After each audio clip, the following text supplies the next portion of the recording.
This is the X-Zone Broadcast Network, broadcasting worldwide on broadcast affiliates and satellite program providers, including CNN Broadcast Network, Sirius Satellite Network, Star Media, Good News Radio Network, Angel Broadcast Network, Wiki Broadcast Network, and WPBN TV. For more information on the X-Zone Broadcast Network, visit us at www.xzbn.net.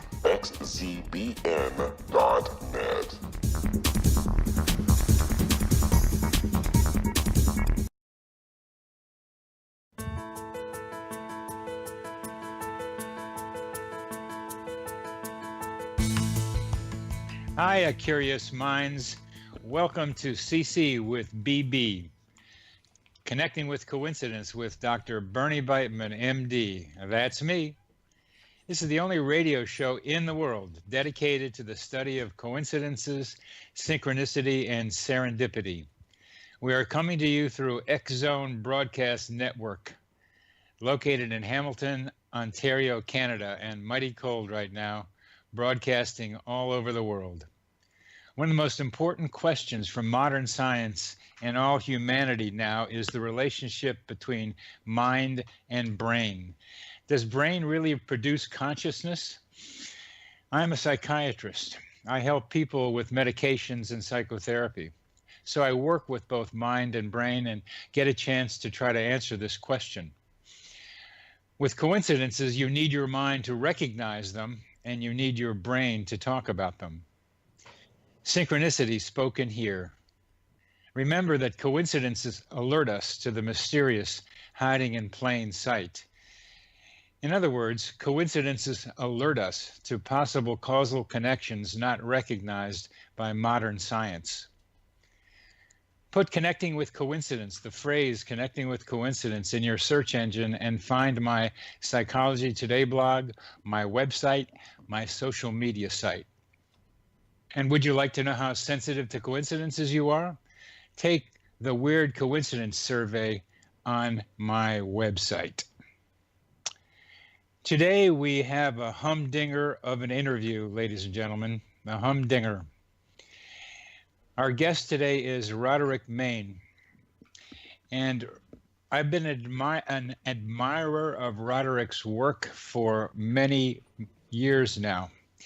He is, to my mind, the preeminent theorist of synchronicity within Jungian thinkers.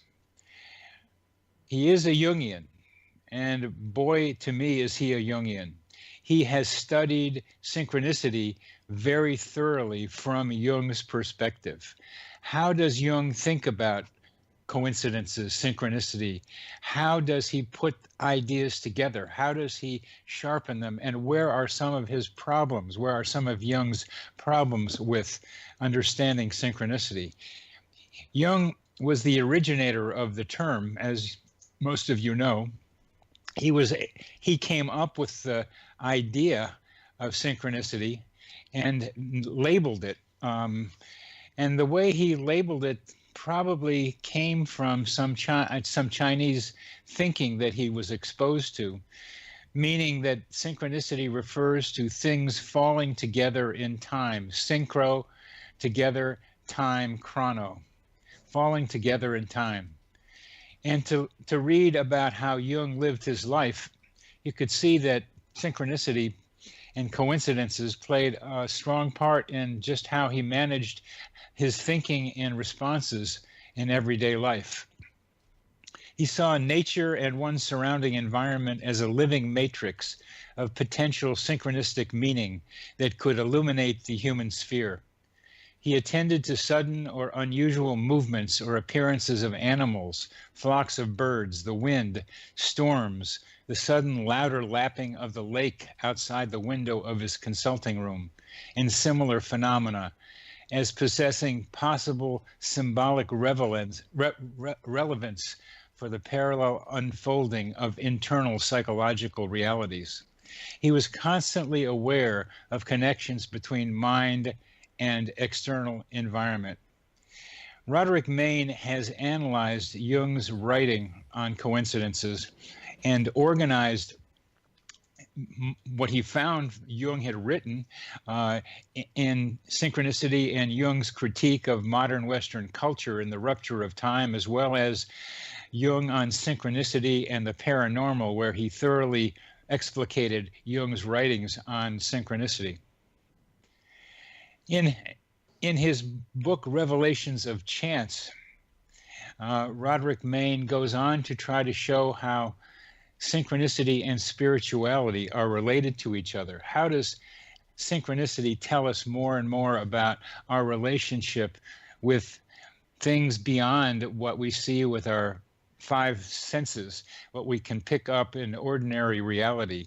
What are the hints, the revelations of chance, that's that great title of this book, that tell us something about something more going on, a direct route to spirituality? This approach, this way of thinking, is accompanied by a great scholarly mind. Roderick Main is a great Jungian scholar focusing on synchronicity, and it's a great pleasure to have him on this program. He works at the University of Essex in UK, where he is a professor at the Center for Psychoanalytic Studies and the director of the Center for Myth Studies. He has a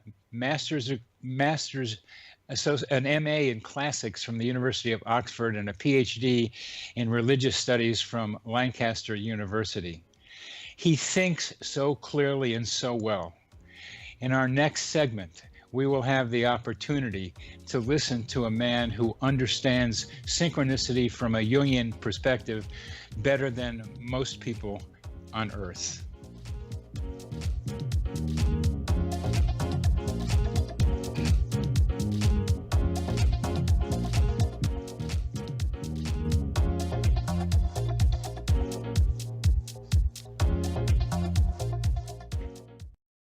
Hi everyone, Rob McConnell here, and I wanted to spend a moment on internet streaming. Everybody has heard about internet streaming, but not many know much about it.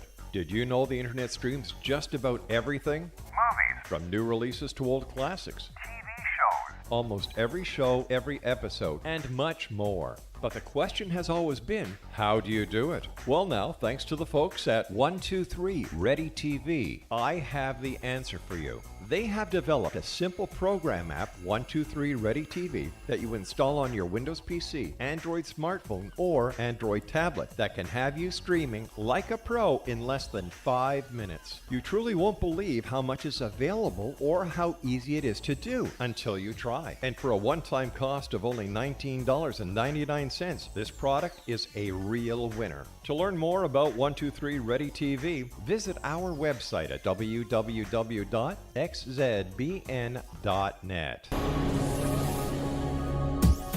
This is the X-Zone Broadcast Network, broadcasting worldwide on broadcast affiliates and satellite program providers, including CNN Broadcast Network, Sirius Satellite Network, Star Media, Good News Radio Network, Angel Broadcast Network, Wiki Broadcast Network, and WPBN TV. For more information on the X-Zone Broadcast Network, visit us at www.xzbn.net.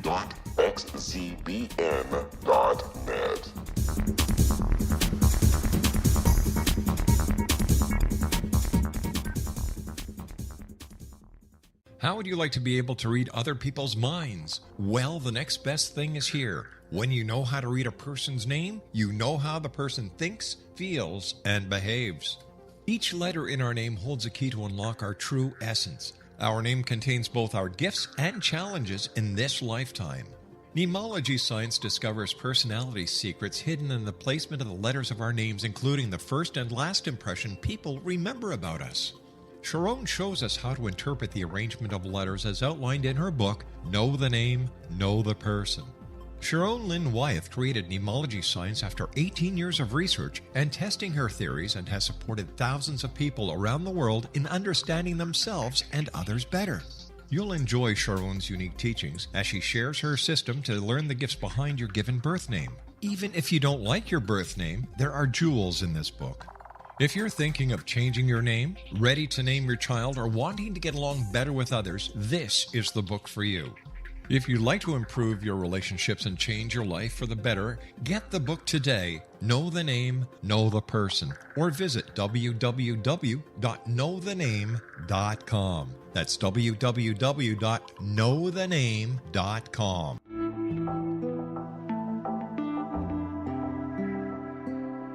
Take a step back in time and discover old Florida cuisine at Marsh Landing Restaurant in Fellsmere, Florida.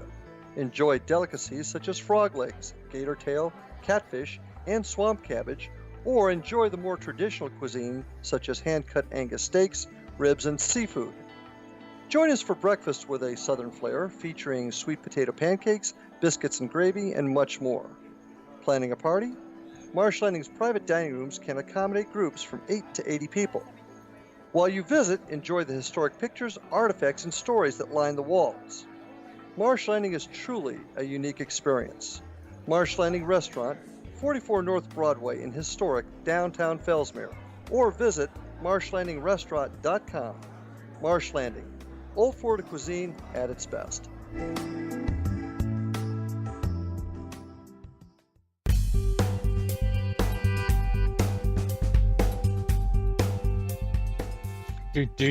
Welcome back to CC with BB, Connecting with Coincidence, the only radio show in the world dedicated to the study and discussion of synchronicity.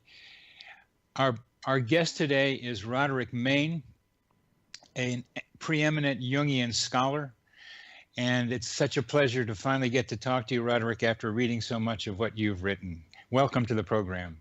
Thanks very much, Bernie, and thank you for the invitation. Oh, you're very, very welcome.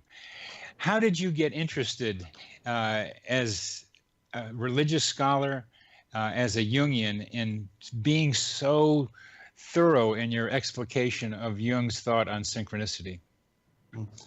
Well, I became interested in synchronicity, I suppose, before I became a scholar of the subject, and partly through synchronicities. I'd been interested in unusual phenomena, psychical research, and so on. After I'd finished my degree at the University of Oxford, and I was looking for a way of getting further into the subject. And someone suggested that I might explore Jung's concept of synchronicity.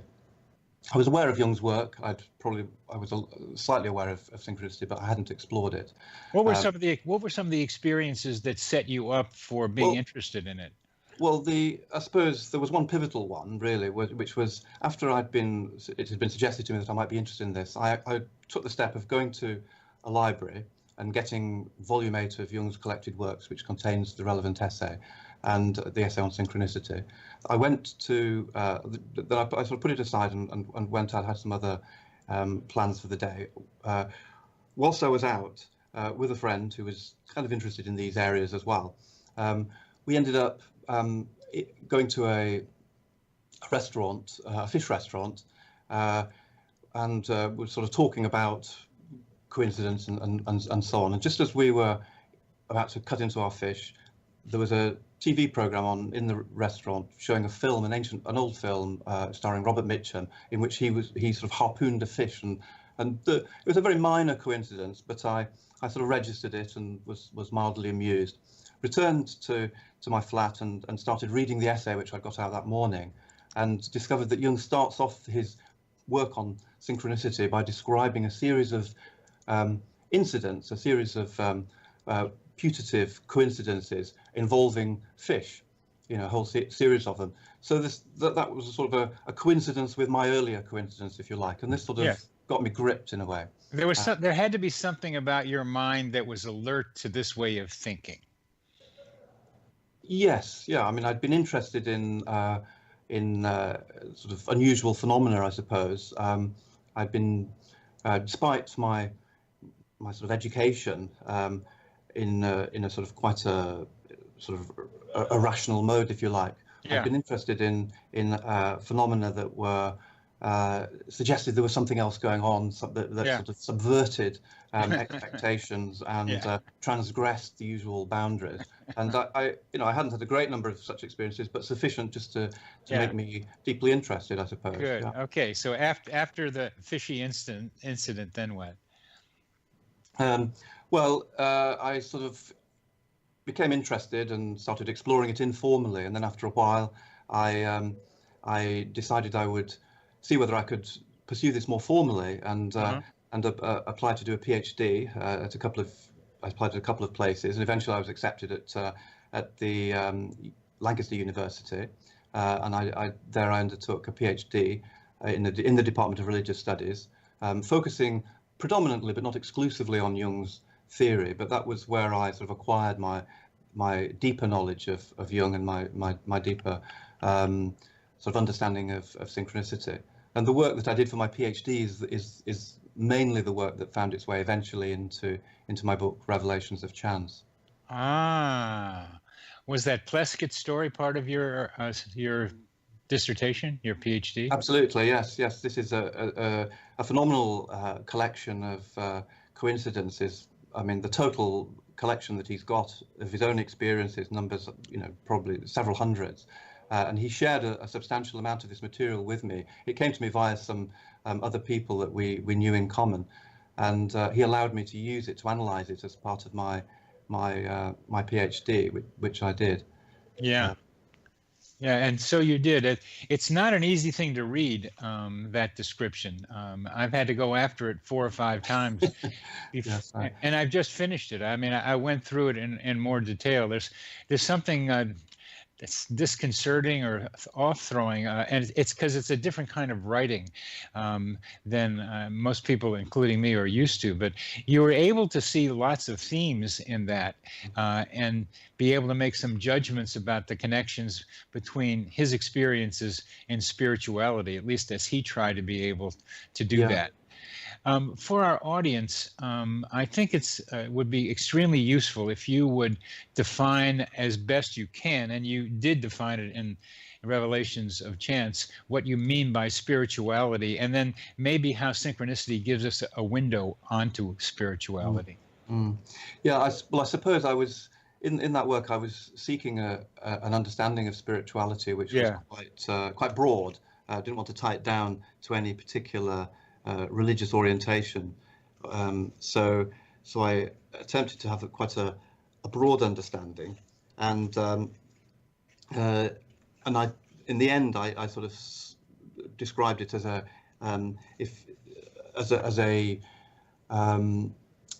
sort of a dimension or an aspect of reality, which I was seeing as continuous with the psychic and the physical, and interpenetrating the psychic and the physical, but in some way not reducible to them, and in some way superordinate to them. So that was sort of roughly how I was. And how would you relate the term consciousness to that definition of spirituality? Well, I mean,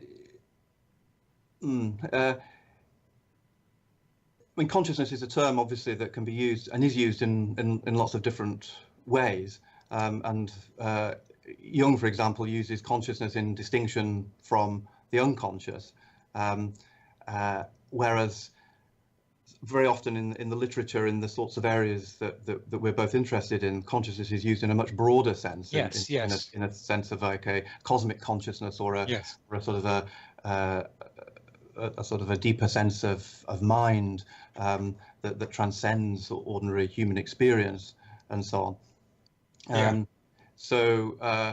So in the latter sense, what I mean by spirit, I suppose, would correspond fairly closely to that latter understanding of consciousness.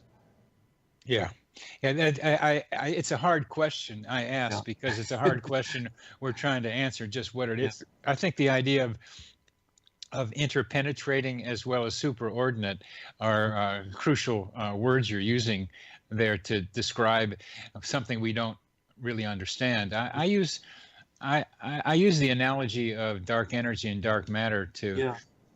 You see where I'm going with that.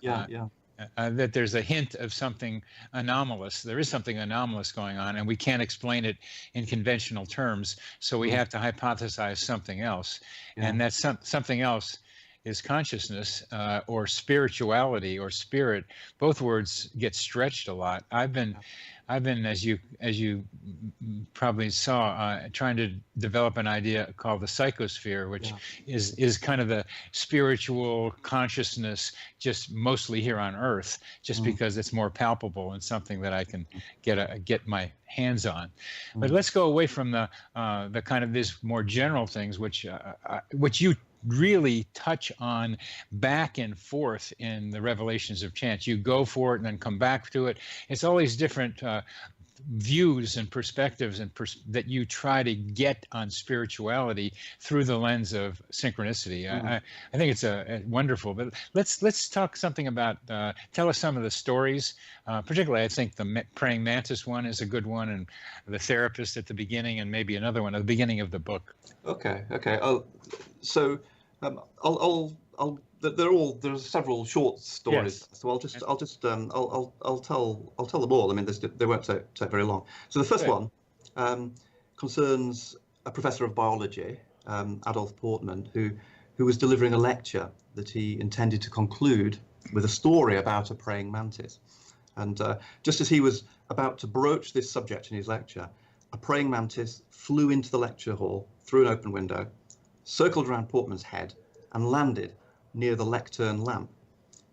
And this had the effect that the insect's wings cast on the white wall behind Portman a huge shadow in the form of the arms of a praying man. So that's the first coincidence. That's such a good one, and it's reminiscent of the scarab, obviously. Yeah. But nobody had to open the window on that one. Nobody had to open the window on that. No. Do you happen to know what the response was of the lecturer and the audience? Well, the anecdote is reported by somebody who was there, the scholar of Gnosticism, Gilles Quispel. But I don't know any more. There are no more details that are given about that particular incident. I mean, I can tell you a sort of follow-up from my own experience to that one before I go on and describe the others, if you like. Please do. When I was, this as you'll know, if you have a copy of Revelations of Chance, this mantis ended up on the cover of the book. Yes, but well, that was not my decision. That was the publishers who decided to put it there. I think they did a fantastic job, actually. It's a lovely book cover. It is. So the mantis became sort of associated, as it were, with that book. Now, I'd never at the time seen one in the life, because we don't get them in the UK, I don't believe.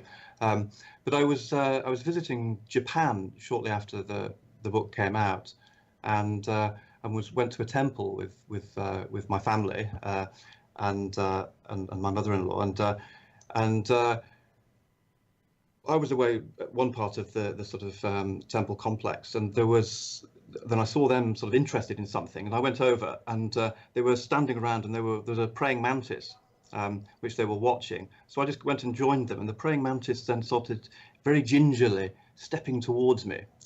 So I was watching it, and then suddenly it scuttled up my trouser leg, ran at my sort of body, and sort of came to rest. Sort of over my heart, over my lapel, that sort of area.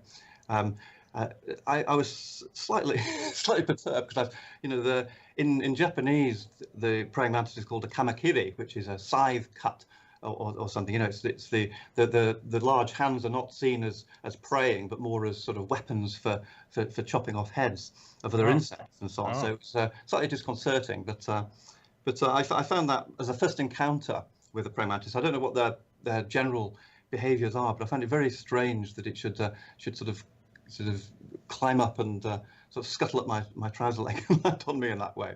Shortly after this the book came out, and you've never seen one before. I've never seen one before, no. And to me, you consolated the archetype of the praying mantis. Yes, whatever that is. I mean, there's a lot of interesting symbolism associated with the praying mantis, and not all of it is positive. As positive as you would like. So. Well, we're at the end of this segment. Let's continue what that mean and its impact to you in the next segment. Okay.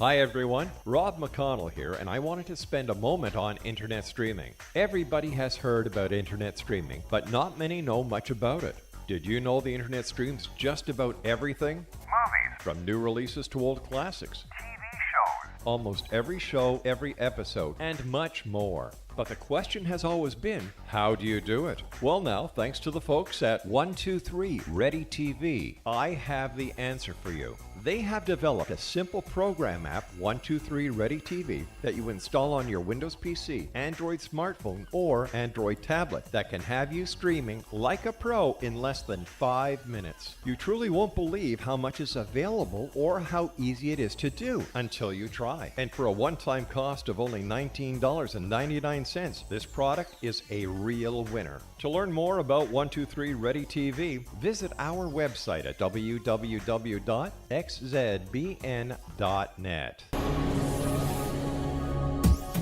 This is the X-Zone Broadcast Network, broadcasting worldwide on broadcast affiliates and satellite program providers, including CNN Broadcast Network, Sirius Satellite Network, Star Media, Good News Radio Network, Angel Broadcast Network, Wiki Broadcast Network, and WPBN TV. For more information on the X-Zone Broadcast Network, visit us at www.xzbn.net.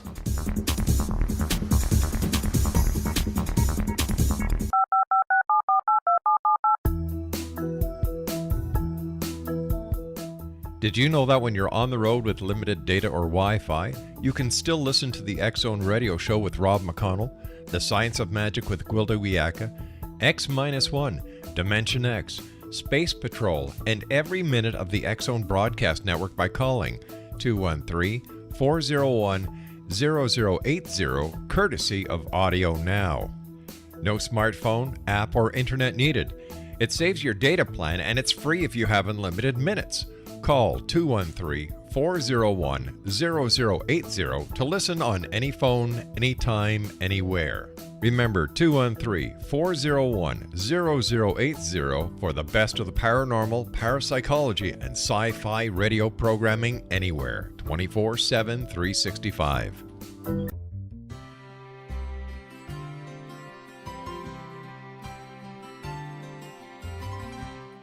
True healing must address 4 levels: physical, emotional, mental, and spiritual, for us to live joyful and productive lives.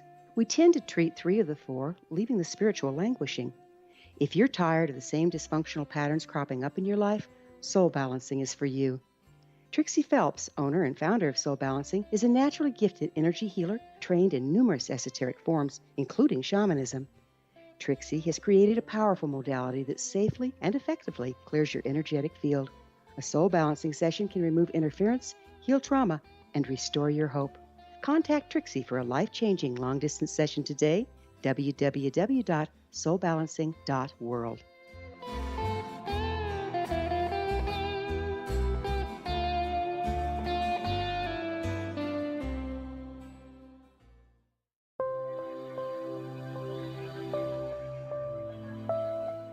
There's a legend shared by many indigenous cultures of a time when the nations were cast to the 4 corners of the world. Each nation was given a body of sacred knowledge that held a different portion of the truth to preserve. True reality could not be known until all the nations reunited, combining the information. If a single one was missing, the world could not be reborn and darkness would prevail. The Science of Magic Radio is dedicated to reuniting the sacred knowledge. With the understanding, none of us has all the answers, but together we can open new perceptions and possibilities. Through our combined vision, the world can be reborn into a place where darkness no longer prevails. Join me, Gwilda Wiyaka, and the Science of Magic daily on the X-Zone Broadcast Network, xzbn.net, or visit us at thescienceofmagic.net.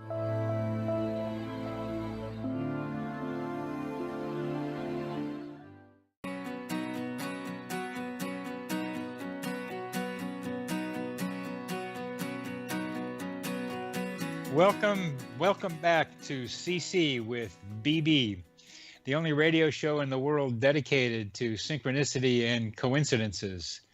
Our guest today is Roderick Main, preeminent Jungian scholar about synchronicity, And we were just talking about the praying mantis on the covers of his book, The Revelations of Chance, and how that praying mantis was part of the first story in that book, and how Roderick had quite an encounter in Japan with his first praying mantis. What were some of the impacts on you of that praying mantis, not just introducing itself to you, but landing on your heart? Yeah, I confess I sort of haven't analysed it in any great depth. I mean, the mantis, the association with praying and the connection with sort of spirituality, obviously, is a very positive association, and that seems to cut across quite a lot of cultures. I mean, there's a sort of African tradition. There's a book by Lawrence van der Post, A Mantis Carol, which sort of looks into that. And in I think in the German tradition, Portman was about to use the word because of its resonance in German, Gottesanbeterin, the God worshipper, and so on. So there's a strong sort of spiritual association with it. But of course, mantises are known as the female mantis anyway is known as a sort of a sexual cannibal. So for sort of beheading and devouring its mate after copulation. So there's also quite a negative association there, if one wants to look at it that way. There's and then there are other associations with. As you mentioned the Japanese version, I until recently thought it was spelled Preying, praying mantis. That it was a predator, and because the first information I had was about chopping off their heads by the female praying mantis. Yeah. What else did you have to say there? Well, I mean, perhaps no more about that than just that, just to sort of tease out that coincidence, well, Portman's coincidence, my own coincidence, and Jung's famous scarab coincidence. One of the things that they seem to point towards is that there is a deeper connection between the human mind and the natural world beyond the human, as it were. There seems to be the possibility of these resonances, these parallel meanings expressing themselves within the human mind and its preoccupations and outwardly, which suggests an interconnectedness to nature that is in much of the way we conduct ourselves, I think, is submerged, if not lost. So I think this is one of the things that coincidences in general can do, is they can connect the experiencer more deeply to, in this case, the natural environment.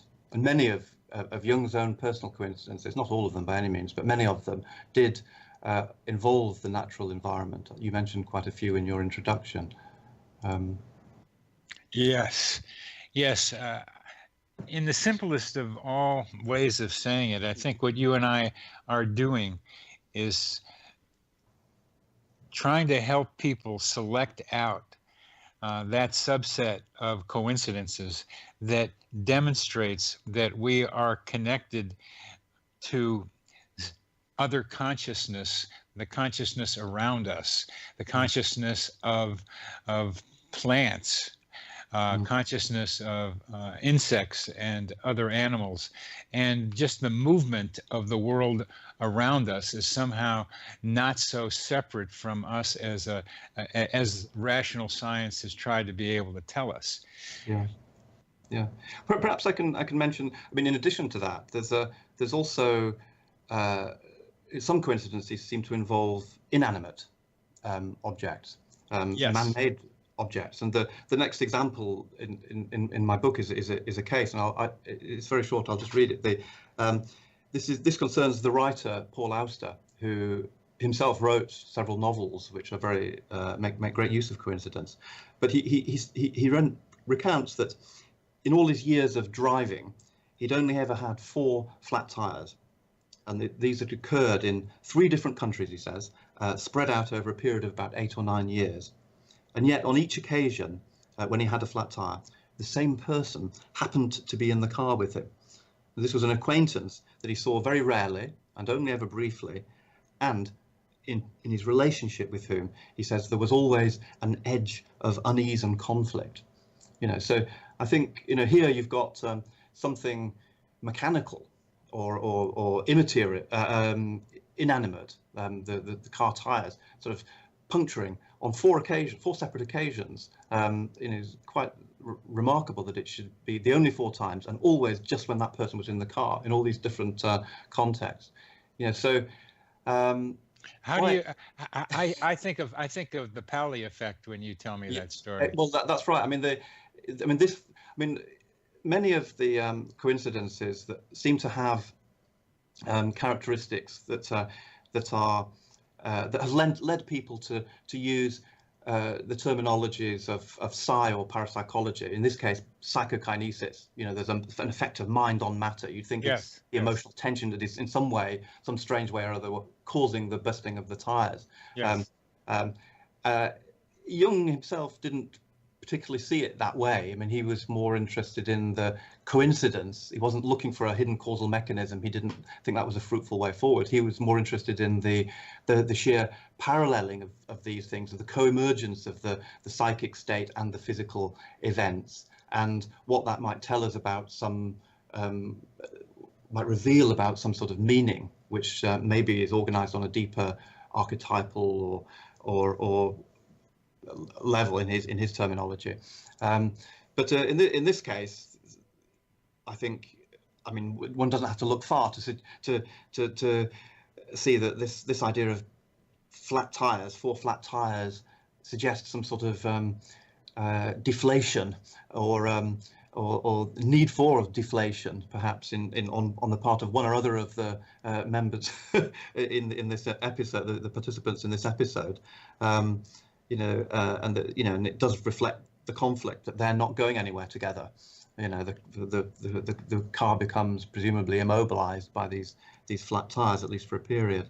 So that's so nicely said, Roderick. It's such a pleasure listening to your thinking as I hear you talk, not just the way you write, because I could almost see the emphasis on meaning as more as taking over my emphasis on psychokinetic explanation. It's the way you're thinking. I'm not going to stay there probably, but why isn't there both of them there? Why can't we think psychokinesis as well as meaning here? Yeah, well, perhaps we can, but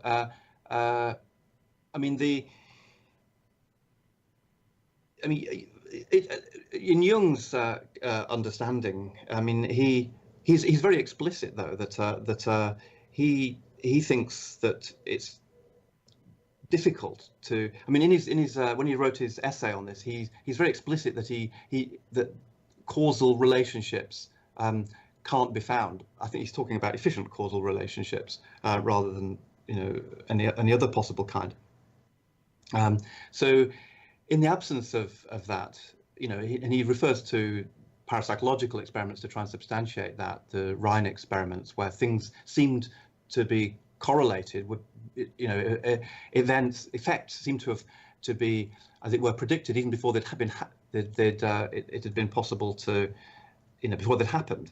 So there was the sort of precognitive kinds of coincidences. So he's thought there was not the possibility of the transmission of energy in those cases, which would account for this. Now we may need to rethink that in some ways in the light of more modern science, because he had quite a restricted understanding perhaps of both causality and of energy of his time.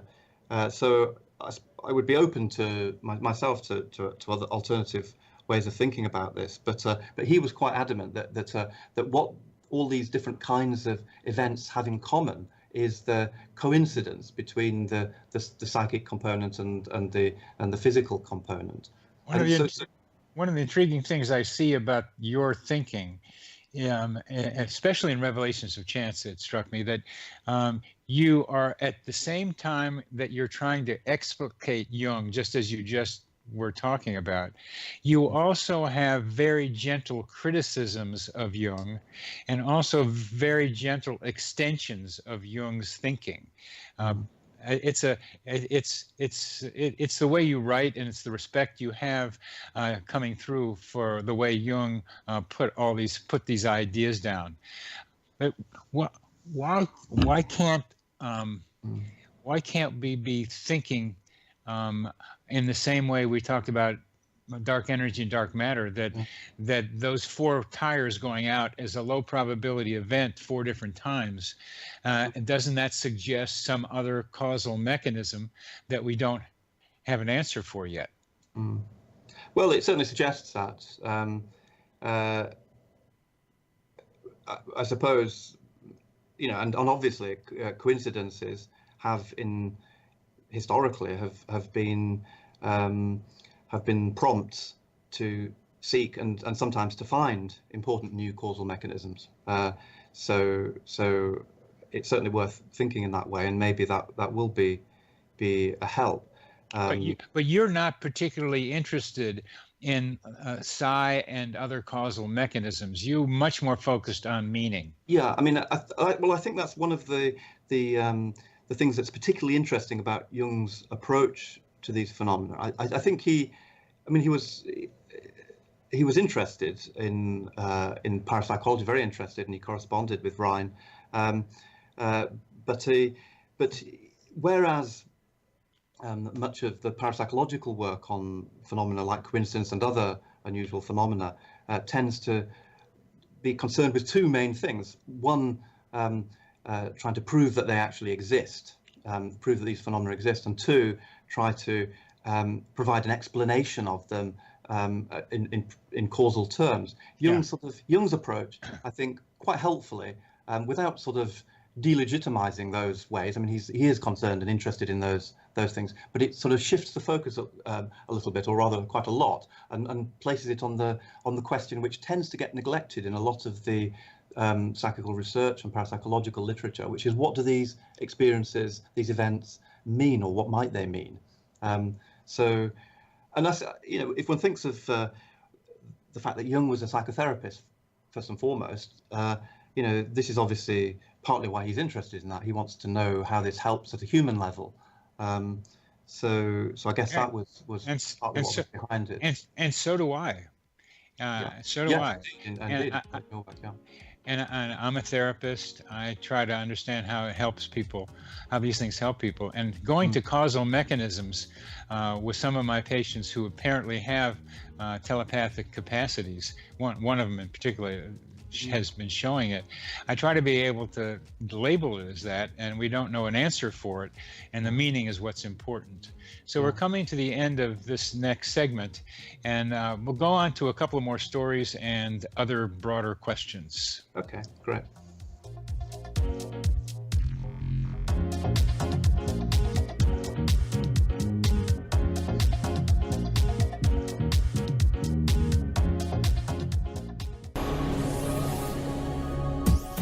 This is the X-Zone Broadcast Network, broadcasting worldwide on broadcast affiliates and satellite program providers, including CNN Broadcast Network, Sirius Satellite Network, Star Media, Good News Radio Network, Angel Broadcast Network, Wiki Broadcast Network, and WPBN TV. For more information on the X-Zone Broadcast Network, visit us at www.xzbn.net.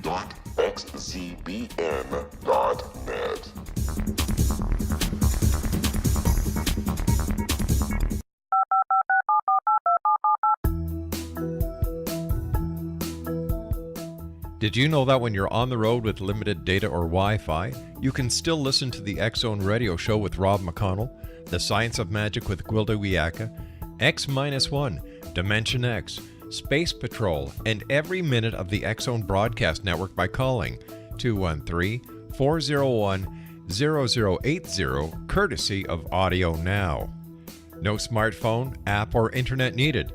It saves your data plan, and it's free if you have unlimited minutes. Call 213 213-401-0080 to listen on any phone, anytime, anywhere. Remember 213-401-0080 for the best of the paranormal, parapsychology, and sci-fi radio programming anywhere, 24/7, 365.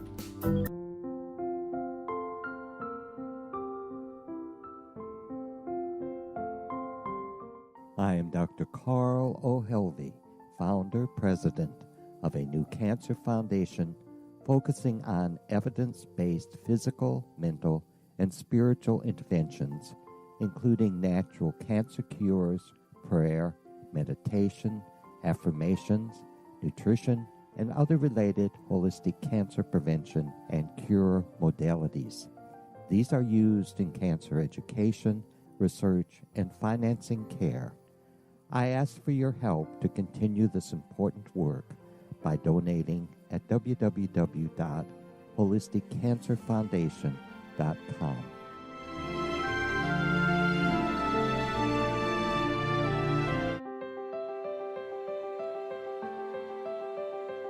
Wouldn't you love to know the secret to everything? I'm Dr. Kimberly McGeorge, and on The Secret to Everything, we will merge the practical with open investigation into all realms of the mysterious. We will talk to cutting-edge alternative health practitioners, those who inspire and motivate you in business and life, and of course, we will share stories of the paranormal, conspiracy, and cryptozoology. You will transform because of the frequency I carry, the frequencies my guests carry. Life may never be the same after you listen to this program, for the secret to everything is for you, the listener, for those who desire more in every area of their lives and believe that it can still be found. Listen and discover thesecrettoeverything.com.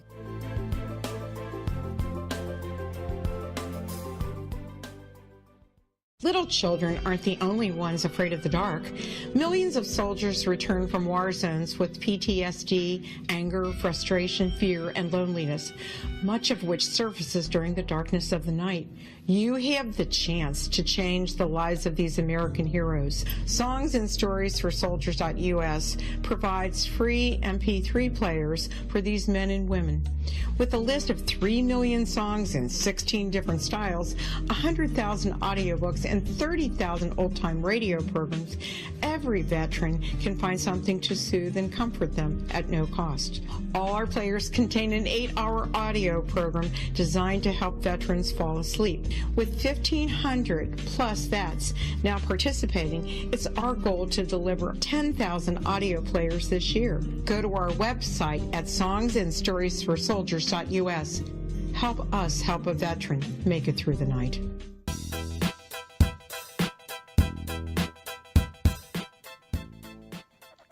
Welcome back to CC with BB, Connecting with Coincidence, where we talk about synchronicity, serendipity, and meaningful coincidences.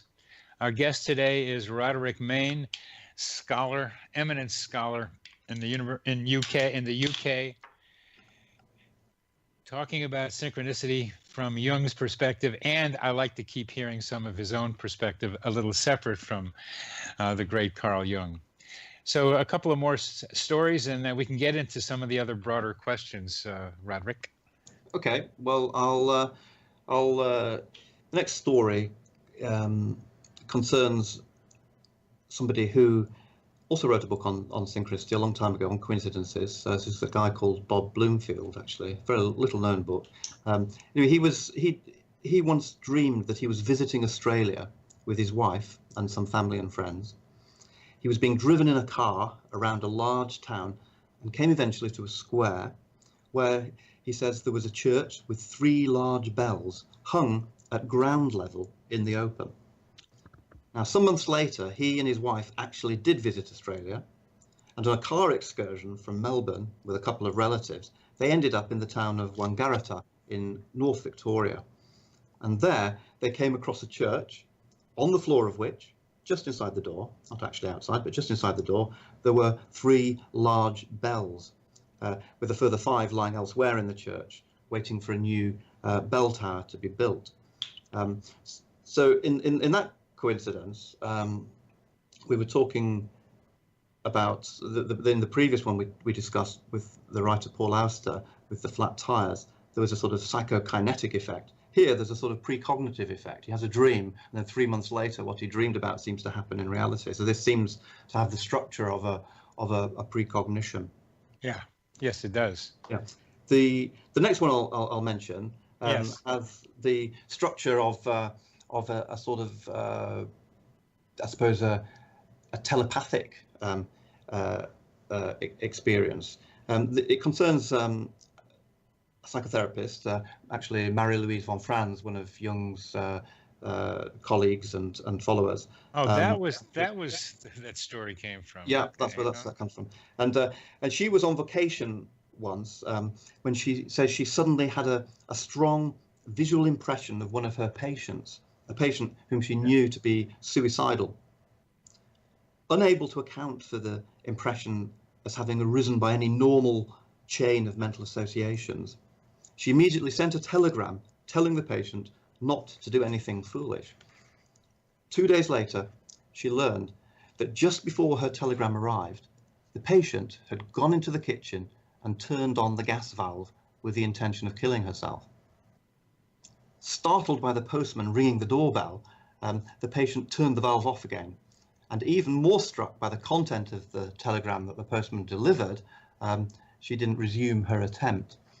So it's as though in this case that the suicidal intentions of the patient somehow transmitted themselves to the therapist, and she, unable to account for this sort of image that arose by any normal means, she sort of, and being very experienced in these things, obviously. I mean, she was one of the people following Jung who most wrote about synchronicity, actually.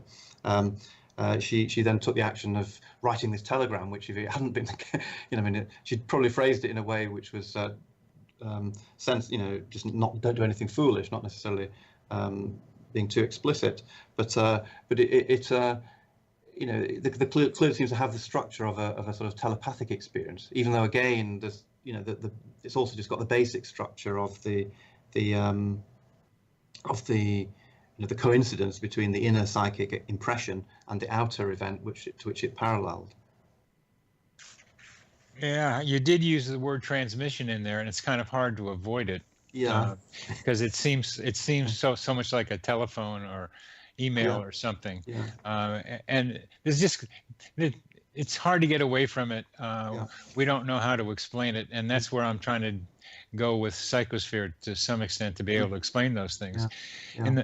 And the meaning of this is pretty apparent. It saved the person's life. Yeah. And other meaning is the connection between the two of them. Yeah. And another meaning is Marie France's ability to pick up stuff like this. Yeah. What other? I think the meaning of the sort of interconnection between them, the connection between the two of them, I think is really important here, probably because obviously we're not given very much detail about the patient, but very often these sorts of suicidal situations are when people don't feel there is anyone with whom they are in real communication, and possibly the very extraordinary nature of this communication may have communicated to the patient that she is in a sort of deep communication with her analyst, even when not present, and that maybe that was a message that helped her. This is all speculative, obviously, but I can confirm that with another case in another book about coincidences, that the therapist, the impact on the patient who was suicidal, and the therapist made some kind of contact with him, was that the patient could feel just what it was able to say. I feel like there's somebody there with me. So it would make sense, and yes, that's that's what would happen. I call this simulpathity, this feeling the pain of another at a distance, which really is a redefining, a new name for the old definition of telepathy, which meant at a distance transmitting feeling, telepathy. So I still go for explanations. I mean, being a physician, I look for causes. It's just kind of inbred in education and experience to want to go for causes, and because I make a cause and make a diagnosis, and you sometimes save patients. So there is that tendency. But let's go to some of the broader questions. What do you think the wider social and cultural significance of synchronicity is?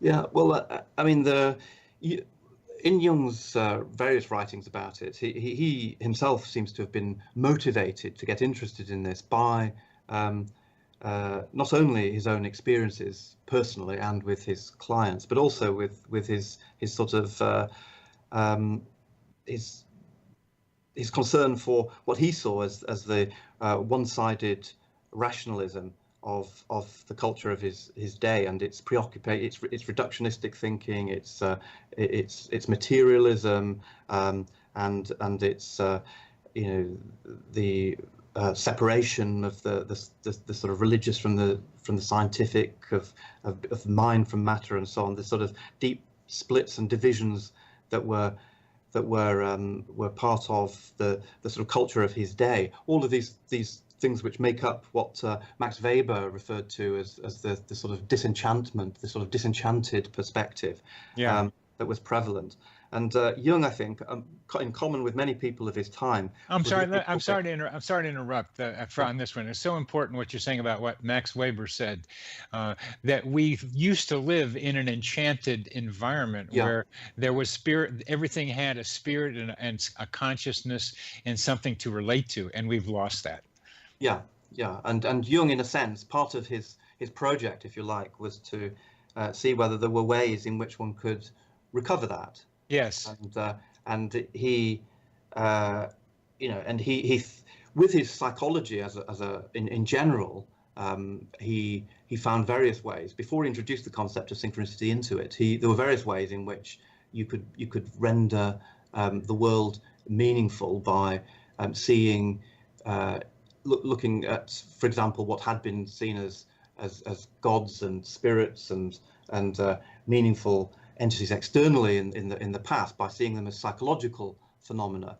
But when in doing that, there was a limit to the re-enchantment that could effect, because it was intrapsychic only. It was just all happening in the mind, as it were. The implication being that the outer world was still, in itself, if one looked at it, if one was brutally honest, was sort of meaningless. Was just a sort of a sort of mechanical, inert, and huge, meaningless space and place onto which we humans projected little bits of meaning in order to sort of keep ourselves warm. With the view of synchronicity, I think Jung felt that he was able to break out of that way of looking at things and to see that the meaning which we could experience intrapsychically, internally, through recognizing the forces of our psyches as the equivalents of what had previously been seen as sort of spirits and gods and so on. He found ways in which those inner forces, the archetypal patterns that he could discern in the collective unconscious, were also structuring events in the outer world. And doing that, I think he introduced this very radical and challenging notion that there might be a meaning, or a level of meaning, or something that is in relation to which it bestows meaning, which is independent or transcendent of our psyches. Well, we're coming to the end of this segment, and you are encouraging me so beautifully to think about the animation, the re-enchantment of our environment in the ways that you so beautifully describe. Keep up the wonderful work. It's such a pleasure to know you and to be able to talk with you today.